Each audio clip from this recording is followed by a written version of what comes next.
Hello Pisces, Sun, Moon, Rising, and Venus signs. Kamusta kayo? Sana po nasa mabuti kayong kalagayan. Welcome back po sa Star Tarot. Kung bago kayo dito, welcome din po kayo. Thank you sa inyong support. I truly appreciate them. God bless you all po. Pisces, before I start, maraming salamat po sa lahat ng mga nagdo-donate po sa ating channel. Thank you for sending me super thanks. I truly appreciate them. God bless you all po. Paunang mensahe po ninyo ay thirst. Ayan. So, ang iba sa inyo dito, siguro literal na nauuhaw, no, sa water. Siguro ang iba sa inyo dito is feeling dehydrated. Maybe, then that is yung bang parang hindi kayo siguro nakakainom talaga ng maraming fluids, no? Wala kayong fluids sa katawan masyado siguro. And ngayon na sobrang init talaga, 'di ba? So kailangan ninyo ito. So maybe this is a reminder for you, no? Na lagi kayong magbaon ng tubig, always have water, no? With you.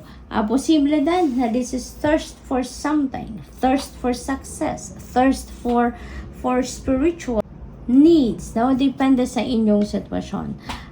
There is also movement, a lot of movement that is going to happen sa buhay ninyo at this time. Pisces, maaaring marami kayong plano, maybe travel plans, no? Marami kayong travel plans, siguro ganun ang ganap ng iba sa inyo dito. And maybe yung mga travel plans ninyo in the past, maaaring ngayon, isa sa katuparan nyo na. Maaaring ngayon talaga, babiyahin na kayo, no? Posible din, ang iba sa inyo dito is going to change your place of residence. Maaaring maglilipat bahay ang iba sa inyo dito, maglilipat ng opisina, maglilipat ng employer, maglilipat ng pagtatrabahuan, you know, it could be anything, no? Yung movement, could be anything, depende sa inyong sitwasyon. So, there is also synchronicity right here. We have number 44, so I suggest po, please look up for the meaning of number 44 for more guidance. Okay, thank you. And your next message po is the energy of the mountain, which is intention. So, maybe ang iba sa inyo dito is setting your new intentions sa buhay ninyo. Maaaring now is the time that you are re-evaluating yourself, re-evaluating your situation. Saan na nga ba kayo nakarating? Ano na ang mga nangyari sa mga intentions ninyo in the past, sa mga dreams ninyo, sa mga goals ninyo. Maybe, you know, iniisa-isa ninyo yan sa ngayon kung nasaan na kayo sa puntong ito, no?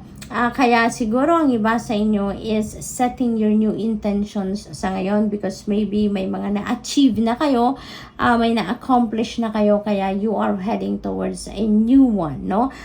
Meron na kayong bagong endeavor na gagawin. So maybe gano'n ang sitwasyon ng iba.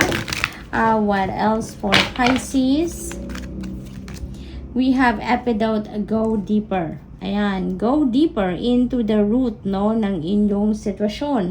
Maaring may decision making na kinakaharap dito ang iba sa inyo, Pisces, and maybe hindi pa kayo nagdedesisyon because siguro hindi pa, sa tingin ninyo siguro hindi pa tama ang panahon para pagdesisyonan ninyo ang bagay na yan, or maybe feeling ninyo hindi pa konkreto ang pinagbabasehan ninyo ng inyong desisyon. Kaya you are going to go deeper into that situation para makita ninyo kung ano talaga yung inyong sitwasyon, ano? What else? We have apophyllite, stay positive. Ayan, so remain positive, stay positive. Remember that law of attraction is like attracts like, diba? Kung nag-iisip kayo ng positibo, nararamdaman ninyo positibo din ang ma-attract ninyong energy towards you. Kaya remain positive and it's just always stay positive dahil kahit ano man ang inyong sitwasyon, kahit hindi man masyadong maganda ang nangyayari or maganda man na nangyayari, kung if you stay positive, you can make sure na yung i-attract ninyong mga bagay, sitwasyon, or even tao is also good and beautiful, no? What else? We have carnelian. Ayan, feed your creativity. Ayan, so maybe may mga opportunities dito around you. They're coming in na magbibigay ng pagkakataon sa inyong mga creative prowess, sa inyong mga creative side na magamit ninyo yan sa ngayon. Magamit ninyo, ma-express ninyo, ma-enjoy ninyo, no? What else?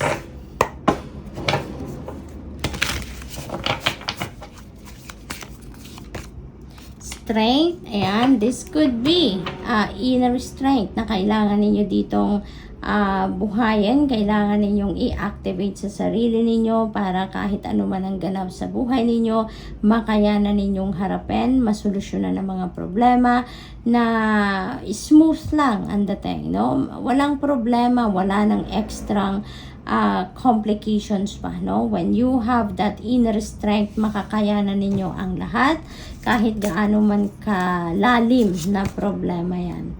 Healing, ayan, so if you have that problems talaga na hinaharap sa ngayon, don't worry about it, Pisces. Healing energy is coming in.